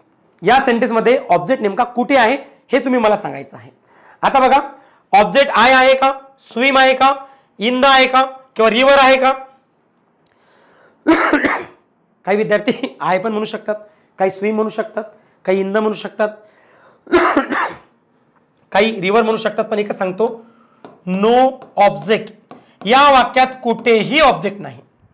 हेच तुम्हाला शिकायचं आहे. मी सांगू का, तुम्हाला शाळेमध्ये आतापर्यंत चुकीचं शिकवलं गेलेलं आहे. ते कसं बघा, मला स्कूलमध्ये शिकवलं गेलं होतं आय गो टू स्कूल असं शिकवलं गेलं होतं. I go to school. I आपला सब्जेक्ट असतो, गो आपला वर्ब असतो, टू स्कूल आपला ऑब्जेक्ट असतो. असं आपल्याला आतापर्यंत स्कूलमध्ये शिकवलं गेलेलं आहे आणि हे चुकीचं शिकवलं गेलेलं आहे. हा सब्जेक्ट बरोबर आहे, हा वर्ब बरोबर आहे, बट हा ऑब्जेक्ट नाही आहे ना. म्हणून अगोदर समजून घ्या ऑब्जेक्ट काय असतो. ऑब्जेक्ट म्हणजे ऑब्जेक्टची जात काय असू शकते. जसं तुम्ही शिकले की सब्जेक्टची जात काय असते. सब्जेक्टची जात नाउन किंवा प्रोनाउन. हेल्पिंग वर्ब आणि मेन वर्ब स्वतःच ते वर्ब आहेत, जातच त्याची वर्ब आहे. मग ऑब्जेक्टची जात काय आहे. ऑब्जेक्टची जात सुद्धा तो एकतर नाउन असतो, एकतर तो प्रोनाउन असतो. या दोघांपैकीच असतो नाउन किंवा प्रोनाउन, तिसरा नसतो तो कुठलाच नाही. सब्जेक्ट आणि ऑब्जेक्टची जात सारखी असते, हे समजून घ्यायचं आहे. आता मला म्हणायचं की ऑब्जेक्ट म्हणजे नेमकं काय बरं, याचं काम काय असतं बरं. ऑब्जेक्टचं स्वतःवर ऍक्शन घेणे, एखाद्याबद्दल बोलणे म्हणजे अबाउट बोलणे, जे आपण बोलतो ना कोणाबद्दल तरी बोलतो ते, किंवा त्याच्यावर ऍक्शन होणे म्हणजे ऑब्जेक्ट. ऑब्जेक्ट म्हणजे कर्म, कर्म म्हणजे ऑब्जेक्ट. असे कर्म करू नका. द रिझन इज त्याच्यामुळे मेमरी फुल होते. फक्त आपल्याला आपली मेमरी फुल नाही करायची, आपल्याला काय करायचं एक्झाम मध्ये आलं पाहिजे त्या पॉईंट ऑफ व्ह्यू शिकायचं आहे. सो ऑब्जेक्ट म्हणजे असा शब्द की जो एकदा स्वतःवर ऍक्शन घेणारा शब्द, ज्याच्यावर ऍक्शन होते किंवा ज्याच्याबद्दल आपण बोलतो. सब्जेक्ट आणि ऑब्जेक्ट सारखाच असतो तिथं. चला ठीक आहे, काम करूया आपण आता आपण ऑब्जेक्टचे प्रकार समजून घेऊया. ऑब्जेक्टचे 3 प्रकार असतात. पहिला प्रकार काय आहे, डायरेक्ट ऑब्जेक्ट. समजलं पाहिजे तुम्हाला. ऑब्जेक्ट जर शिकत आहे तर ऑब्जेक्टचे प्रकार असतात डायरेक्ट ऑब्जेक्ट, हा पहिला प्रकार. तो कसा ओळखायचा सांगतो मी तुम्हाला. दुसरा प्रकार असतो इनडायरेक्ट ऑब्जेक्ट, इनडायरेक्ट ऑब्जेक्ट. आणि जो शेवटचा प्रकार असतो त्याला म्हटलं जाते नो ऑब्जेक्ट. काय म्हणतो आपण, म्हणजे तिथं तो ऑब्जेक्ट नसतोच. नो ऑब्जेक्ट त्याला तुम्ही कॉम्प्लिमेंटरी म्हणता. त्याला काय म्हणता, कॉम्प्लिमेंटरी, पूरक उरणारे शब्द असू शकतात. आता डायरेक्ट ऑब्जेक्ट ओळखण्यासाठी तुम्हाला कायने म्हणजे काय, कशाने, व्हॉटने प्रश्न विचारावा लागतो. जर तुम्ही तुमच्या क्रियापदाला व्हॉटने प्रश्न विचारला तर डायरेक्ट ऑब्जेक्ट मिळतो. मी एक्झाम्पल देतो तुम्हाला. जर तुम्ही कोणाला म्हणजे हुम असा प्रश्न जर विचारला तुम्हाला इनडायरेक्ट ऑब्जेक्ट मिळतो. पण तुम्ही व्हॉटने प्रश्न विचारला किंवा तुम्ही इथं हुमने प्रश्न विचारला बट तुम्हाला आन्सर नाही मिळाला, इथं आन्सर मिळते, इथं आन्सर मिळते, इथं आन्सर नाही मिळत, तेव्हा नो ऑब्जेक्ट असतो. एक्झाम्पल बघा. याचं एक्झाम्पल कसं दिलेलं आहे बघा. आय ईट अ बनाना असं एक वाक्य घेतलं मी, आय ईट अ बनाना. आता या वाक्यामध्ये तुम्हाला फक्त काय करायचं असते माहिती आहे का, या वर्बला प्रश्न विचारायचा असते काय नाही. बस काय नाही प्रश्न विचारा. मी खातो, पण मी काय खातो, लगेच आन्सर मिळते, मी तर बनाना खातो. म्हणजे ह्याला म्हणतात डायरेक्ट ऑब्जेक्ट. समजलं कसा ओळखायचा डायरेक्ट ऑब्जेक्ट, असा ओळखायचा. परत बघा इनडायरेक्ट ऑब्जेक्ट. इनडायरेक्ट ऑब्जेक्ट कसा ओळखायचा ते सांगतो. त्यासाठी आय कॉल्ड हर, मी बोलवलं. कॉलचा अर्थ काय होते, बोलवलं. पण मी कोणाला बोलवलं, मी तर बोलवलं, पण मी कोणाला बोलवलं तर मी तिला बोलवलं.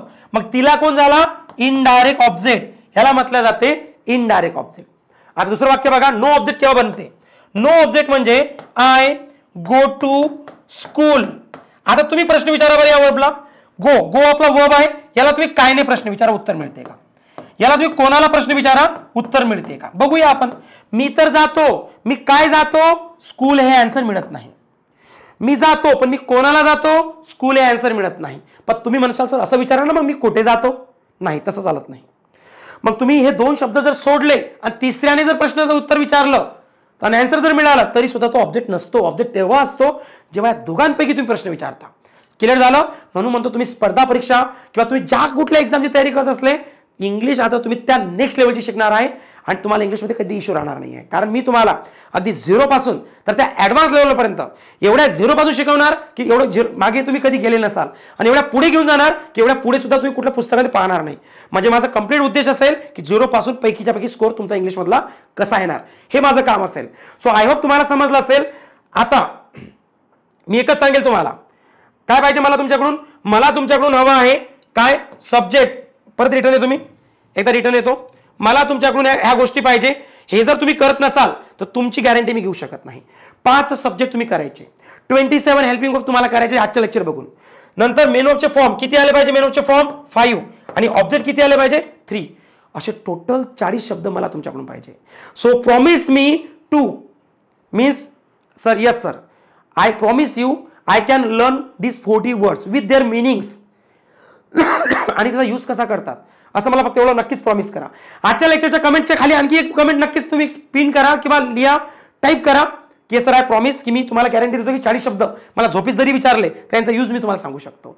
हे कधी यूज होतो, कसा यूज होतो, सिंग्युलर काय, प्लुरल काय, कसं ओळखायचं, हे एवढं प्रॉमिस मला नक्कीच करा. मी तुमच्यासाठी जे मेहनत घेणार आहे, आता मी खरं सांगतो तुम्ही बिलीव्ह नाही करणार, मी तुमच्यासाठी या 60 लेक्चरमध्ये एवढी मेहनत घेणार आहे की तुम्हाला कुठली मेहनत घेण्याचं काम पडू देणार नाही. इंग्लिश विषयामध्ये बाकीच्या विषयाचं आय डोंट नो. मी इंग्लिशमध्ये तुम्हाला मास्टर करून ठेवणार आहे. आता या लेक्चरमध्ये काय काय इथं बघून घ्या एकदा. ज्या विद्यार्थ्याला वाटते सर हा जो तुम्ही कोर्स चालू केलेला आहे 60 डेज 60 लेक्चर्सचा आणि हा मला जॉईन करायचा आहे, तर बघू शकता या कोर्सचं नाव आहे बेसिक टू ॲडव्हान्स कोर्स. तुम्हाला माहित असेल आपण सुरुवातीला खूप सारे फ्री लेक्चर्स देतो आणि नंतर आपण पेड बॅच पण घेतो. सो हे जे फ्री लेक्चर चालू आहे ठीक आहे, पण काही विद्यार्थी म्हणतात सर मला पेड बॅच जॉईन करायची ही वाली बेसिक टू ॲडव्हान्स. हा one of the best course आहे. मग भारतातली कुठली एक्झाम द्या तुम्ही, याच्यामध्ये मग MPSC असू द्या, TCS असू द्या, IBPS असू द्या, स्पोकन इंग्लिश असू द्या, कम्युनिकेशन स्किल असू द्या, 5व्या वर्गापासून तर 12वी लेवल, ग्रॅज्युएशन किंवा कुठली एक्झाम असू द्या, इंटरव्ह्यू असू द्या, काही असू द्या, तुम्हाला भाषा शिकायची आहे ना, तर हा one of the best course आहे. ज्याचं नाव आहे बेसिक टू ॲडव्हान्स, की जो आपण अगदी 0 पासून तर नेक्स्ट लेवल ॲडव्हान्स पर्यंत चालू केलेला आहे आणि त्याचं आजचं पहिलंच लेक्चर होतं. याच्यामध्ये तुम्हाला काय काय मिळणार, याच्यामध्ये मिळणार मी स्पेलिंग बनवणे शिकवणार तुम्हाला, त्याचा उच्चार करणे, स्पेलिंग बनवणे, त्याचा अर्थ समजून घेणे. म्हणजे याचे 30 लेक्चर, बेसिक टू ॲडव्हान्सचे पूर्ण 60 लेक्चर तुम्हाला याच्यामध्ये होणार आहेत, जेणेकरून तुम्ही भारतातली कुठली एक्झाम देऊ शकता. तुम्ही म्हणा नाही सर मला स्पेशली ओकॅब ट्रिक्स पाहिजे, त्याच्यामध्ये मिळणार. नाही सर मला एवढं काही शिकायचं नाही, मला काही इंग्लिशमध्ये मास्टर गिस्टर नाही बनायचं, मला ट्रिक्स सांगा की माझा स्कोर 70% 80% येणार. त्यासाठी हे फक्त 30 लेक्चर करायचे आहेत. हा सर्व कोर्स एकच आहे. या सर्व कोर्सचं नाव आहे बेसिक टू ॲडव्हान्स. एवढं काही मिळत आहे तुम्हाला या कोर्समध्ये. सोबत या कोर्समध्ये MPSC तुम्ही तयारी करता, MPSCचं इंग्लिशचं फोल्डर आहे, TCS IBPS फ्री आहे, याच्यासोबत स्पोकन इंग्लिश फ्री आहे, GK GS सुद्धा मी फ्रीमध्ये देत आहे याच कोर्स सोबत. तुम्हाला डिपार्टमेंटल PSI फ्री आहे, शिक्षक भरती फ्री आहे आणि जेवढेही तुमचे एक्झाम होता भारतामधल्या आणि 5वी ते 12वी पासून किंवा ग्रॅज्युएशन हे सर्वच्या सर्व या कोर्समध्ये. कोर्सचं नाव काय आहे बेसिक टू ॲडव्हान्स. पोस्टर बघून घ्या, याच्यामध्ये सर्व काही मिळेल. चालेल मग. आजचं हे फर्स्ट लेक्चर होतं. मला ते मार्केटिंग सोडून द्या, तुम्हाला काय विचारायचं मला त्याच्याबद्दल नाही बोलायचं, मला बोलायचं आहे. तुम्ही मला प्रॉमिस करा की हे 40 शब्द तुम्ही लर्न करणार आहात. जर मी तुमच्यासाठी एवढं काही करणार आहे, तुमच्यासाठी हे सर्वच्या सर्व खूप मेहनत घेऊन तुम्हाला 0 पासून ॲडव्हान्स पर्यंत आणि 100% जर गॅरंटी घेताय, तुम्ही मला फक्त एकच प्रॉमिस करा की 40 वर्ड्स तुम्ही लर्न करणार. चालेल. मी तुम्हाला इंग्लिशमध्ये मास्टर बनवून ठेवणार 60 डेज 60 लेक्चर्स चॅलेंजमध्ये, की जे 60 तासांचे असतील. तुमच्या जीवनातले 60 तास मी कंझ्युम करणार आणि ते क्वालिटीवाले एज्युकेशन तुम्हाला मिळणार आहे. चालेल. थांबूया आपण आता. भेटूया उद्या संध्याकाळी 9 वाजता एका नवीन सेशनमध्ये आणि याच्यापेक्षाही धमाकेदार जेवढे काही टॉपिक्स असतात बेसिक पासून त्या टॉपिकमध्ये. All of you bye. Thank you so much. भेटूया नेक्स्ट लेक्चरमध्ये. Till then bye. Take care. Thank you so much.